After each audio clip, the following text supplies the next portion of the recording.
السلام علیکم ورحمۃ اللہ وبرکاتہ۔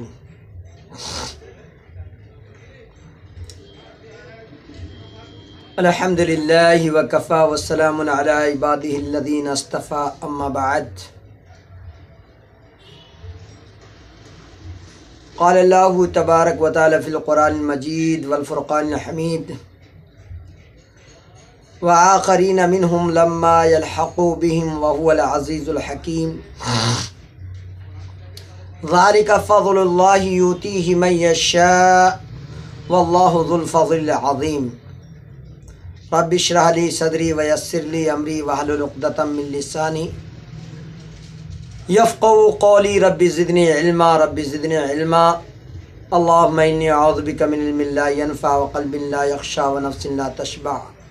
ودعاء لا یستجاب لہ، آمین۔ محترم معزز بزرگان دین، نوجوان ملی اسلامی بھائیوں اور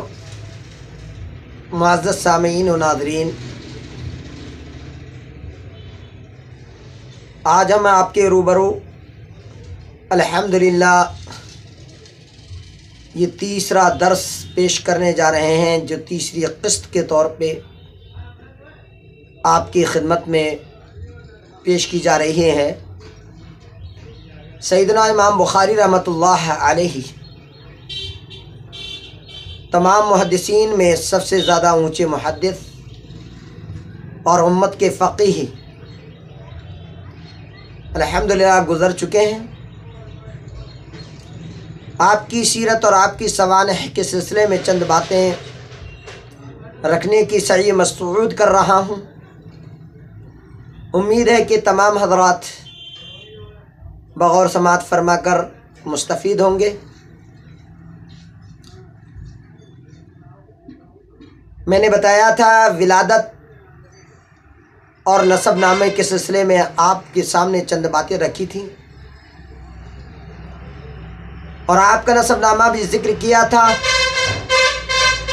اور یہ بھی ذکر کیا تھا کہ آپ کے والد محترم اسماعیل رحمہ اللہ نے اپنی بڑی ذمہ داری کے ساتھ سارے امور کو انجام دیا۔ وہ بھی اپنے وقت کے بڑے محدث تھے۔ شیخ اسماعیل کی وفات پر ان کے ایک شاگرد جن کا نام احمد ابن حفص ہے، ان کا بیان ہے، وہ بیان کرتے ہیں کہ میں شیخ اسماعیل رحمہ اللہ کی وفات کے وقت حاضر تھا۔ اس وقت آپ نے فرمایا کہ میں اپنے کمائے ہوئے مال میں سے 1 درہم بھی میں نے ایسا نہیں چھوڑا ہے جو مشتبہ ہو، جس میں شک ہو، جس میں شبہ ہو۔ میرا تمام مال حلال پر دلالت کرتا ہے، اور یہ فخر امت میں کم ہی لوگوں کو حاصل ہوا ہے کہ باپ بھی محدث اور بیٹا بھی محدث، بلکہ سید المحدثین امام بخاری رحمۃ اللہ علیہ کو اللہ تبارک و تعالیٰ نے یہ مقام، یہ مرتبہ عطا فرمایا۔ جس طرح حضرت یوسف علیہ السلام کریم ابن کریم ان کو کہا گیا، اسی طرح امام المحدثین سید المحدثین امام بخاری رحمۃ اللہ علیہ کو بھی کہا گیا کہ محدث ابن محدث۔ مگر صد افسوس کہ والد ماجد نے اپنے ہونہار فرزند کا زمانہ نہیں دیکھا، اور آپ کو بچپن میں ہی داغ مفارقت دے گئے۔ امام بخاری رحمۃ اللہ علیہ کی پوری تربیت کی ذمہ داری اب والدہ محترمہ کے کندھوں پر، جو ناتواں کندھے تھے، ان پر آ گئی۔ یہ والدہ آپ کی بہت ہی صالحہ، متقیہ، پرہیزگار، دیندار، اللہ والی بڑی عظیم نصیب والی تھی کہ ان کے بیٹے کو اللہ تبارک و تعالیٰ ایک محدث بنانے والا ہے، اور ان کو یہ شرف عنایت کرنے والا ہے کہ ایک وہ محدث کی بیوی اور ایک محدث کی ماں ہے، ان کو ایک ماں ہونے کا شرف حاصل ہو رہا ہے۔ بہت ہی زیادہ صالحہ، متقیہ، عبادت گزار، شب بیدار، مستجابت الدعوہ تھیں، ان کی دعا کو قبول کیا گیا۔ والدین کی علمی شان سے اور ان کی دینداری سے اس بات کا اندازہ لگایا جا سکتا ہے کہ امام صاحب کی تعلیم و تربیت کس انداز کے ساتھ ہوئی ہوگی اور کس اہتمام کے ساتھ ہوئی ہوگی۔ علامہ قسطلانی رحمۃ اللہ علیہ فرماتے ہیں کہ فقد ربا فی حجر العلم حتی ربا وارتضع ثدی الفضل فکان فتام علی هذا اللباء۔ بیان فرما رہے ہیں کہ آپ نے علم کی گود میں پرورش پائی یہاں تک کہ آپ بڑھے اور علم کی پستان سے شیر پایا، اور اسی پر آپ کے دودھ چھڑانے کا زمانہ ختم ہوا۔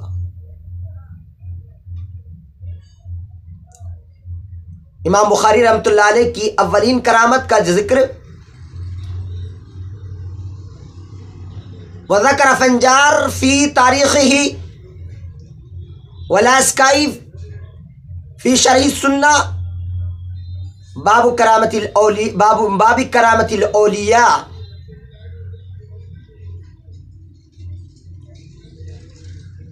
امام فنجار نے تاریخ بخارا میں جو انہوں نے تاریخ ذکر کی ہے اس میں انہوں نے ذکر کیا ہے، اور لاسکائی نے شرح السنہ باب کرامت الاولیاء میں نقل کیا ہے کہ امام بخاری رحمۃ اللہ علیہ کے ساتھ ایک کرامت ہوئی۔ وہ اولین کرامت کیا تھی کہ بچپن میں امام بخاری رحمۃ اللہ علیہ کی آنکھ کی بصارت چلی گئی، آپ نابینا ہو گئے۔ والدہ ماجدہ کے لیے اپنی بیوگی کا صدمہ کم نہ تھا کہ اچانک یہ حادثہ پیش آ گیا کہ امام بخاری رحمۃ اللہ علیہ کی بصارت چلی گئی، آپ نابینا ہو گئے۔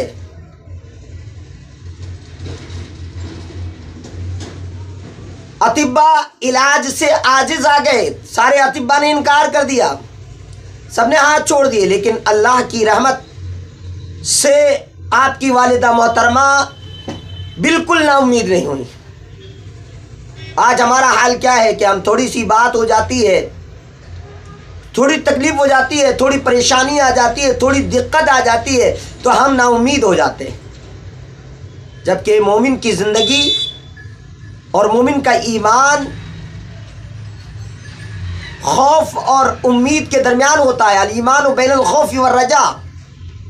ایمان خوف اور امید کے درمیان ہوتا ہے، اللہ سے نا امید نہیں ہوتے۔ امام بخاری رحمۃ اللہ علیہ کی والدہ محترمہ بھی بڑی نہایت متقیہ، پرہیزگار اور دیندار اور اللہ والی تھیں، اللہ سے قربت بہت زیادہ کرتی تھیں، رات میں شب گزاری کرتی، عبادت کرتی، رب کو یاد کرتی، دعائیں کرتی تھیں۔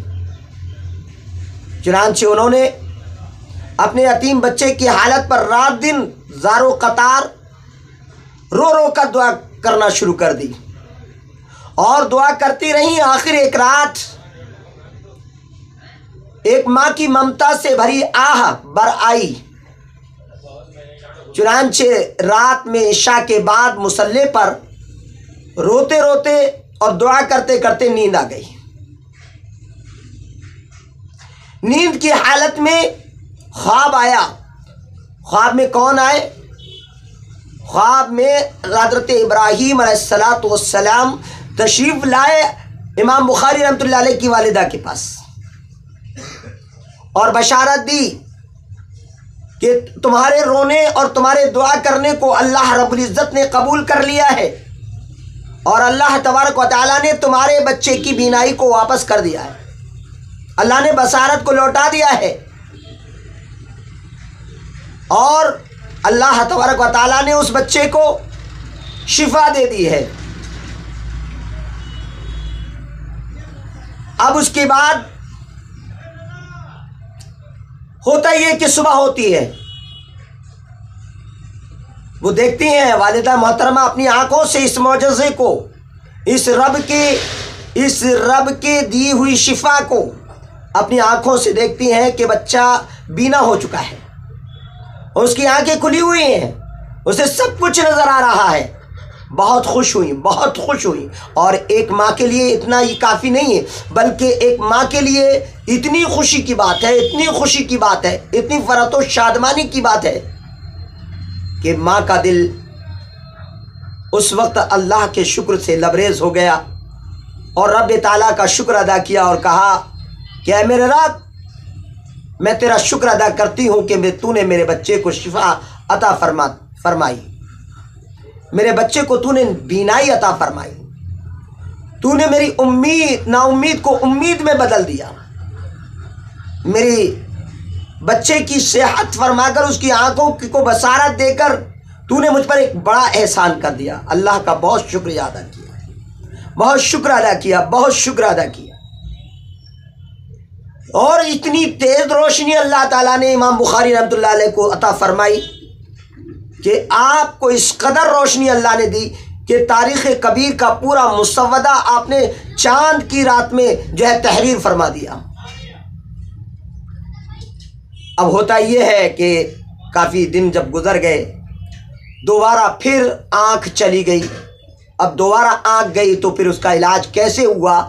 اس کی تفصیل انشاءاللہ کل کے درس میں ہم آپ کو بتائیں گے، اور یہ بتائیں گے کہ امام بخاری رحمۃ اللہ علیہ کو اللہ تعالیٰ نے حدیث کی خدمت کے لیے چن لیا تھا، لہذا اللہ تبارک و تعالیٰ نے ان کی بصارت اور بصیرت دونوں کو محفوظ فرما دیا۔ اور یہ کم ہی لوگ ہوتے ہیں نصیب والے کہ جن کو اللہ تبارک و تعالیٰ کی پوری مدد حاصل ہو جاتی ہے، اور اللہ تبارک و تعالیٰ ان کے ساتھ ان کے معاملات میں ان کے کام آتا ہے، اور اللہ رب العزت ان کی دعاؤں کو قبول کرتا ہے، اور ان کے متعلقین کے سلسلے میں اللہ تبارک و تعالیٰ ان کی دعا قبول کرتا ہے۔ انہی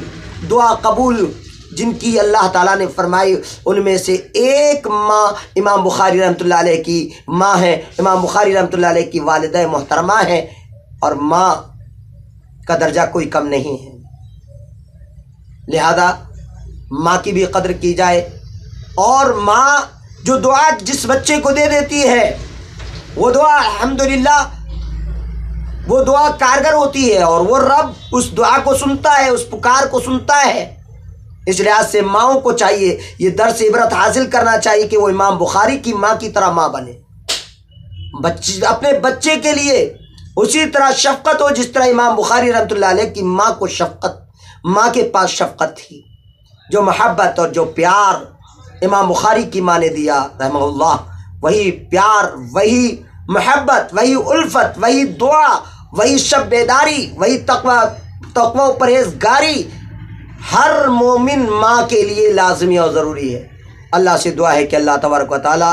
ہم سب کو نیک عمل کی توفیق دے، اور امام بخاری رحمۃ اللہ علیہ کی اس اسباق سے ہمیں درس حاصل کرنے کی اللہ توفیق عنایت فرمائے۔ انشاءاللہ چوتھی قسط میں ہم آپ کو بتائیں گے کہ دوبارہ آنکھ چلی گئی تو پھر اس کا علاج کیسے کیا گیا، پھر امام بخاری رحمۃ اللہ علیہ نے بخاری شریف کے مسودے کو کیسے تیار کیا۔ ان تمام باتوں کو انشاءاللہ آپ کے سامنے بیان فرمائیں گے، اور اس کے بعد جب یہ درس جو سوانح عمری پر ہے جب یہ مکمل ہوگا، اس کے بعد انشاءاللہ بخاری شریف کے دروس کی شروعات انشاءاللہ اور اس کا آغاز کریں گے، تاکہ عام اور خواص لوگ سب کے سب اس سے مستفید ہوں۔ اور میں بھی بذات خود بہت ساری کتابوں کا مطالعہ کر کے اور شروحات کا مطالعہ کر کے، اور اس کے بعد جو ہے میں آپ تک وہ باتیں پیش کروں جس بات کو امام بخاری رحمۃ اللہ علیہ نے اپنی فقاہت کے ذریعے سے ثابت کیا ہے، اور جن کا ثبوت کتاب و سنت سے دیا گیا ہے، اور جو انداز امام بخاری رحمۃ اللہ علیہ کے پڑھانے کا ہے، اور جو تعلیقات ہیں آپ کے، اور اس کے ساتھ ساتھ جو ابواب التراجم ہیں وہ بڑے ہی عمدہ اور بڑے ہی فقاہت اور بڑے ہی بصیرت و بصارت پر مشتمل دروس ہیں، اور مشتمل احادیث نبوی صلی اللہ علیہ وسلم جن سے استدلال کیا گیا ہے، وہ بہت ہی عظیم استدلال ہے۔ الحمدللہ امام بخاری رحمۃ اللہ علیہ کا انداز استدلال بھی بہت عمدہ اور انداز فقاہت بھی بہت عمدہ، اور آپ کا جو ہے پیش کرنے کا طریقہ وہ بھی بہت ہی عمدہ اور بڑا نفیس ہے۔ لہذا ہر ایک مسلمان کو چاہیے، ہر ایک اہل ایمان کو چاہیے کہ امام بخاری رحمۃ اللہ علیہ کی بخاری شریف جس کو صحیح بخاری کہتے ہیں، اس صحیح بخاری سے علم حاصل کر کے اپنی عملی زندگی کو صحیح کریں اور درست کر کے آخرت میں کامیابی کا ہم جو ہے ہمارے لیے یہ سبب بن جائے۔ اللہ تعالیٰ امام بخاری رحمۃ اللہ علیہ کی قبر کو نور سے معمور فرمائے، اور اللہ تعالیٰ انہیں ان کے خانوادے کو جو اسلام سے مشرف اسلام ہوئے، اللہ تعالیٰ ان سب کو اللہ تعالیٰ اس کا اجر عطا فرمائے۔ آمین وآخر دعوانا ان الحمد للہ رب العالمین والصلاة والسلام علی سید الانبیاء والمرسلین والحمد للہ رب العالمین۔ السلام علیکم۔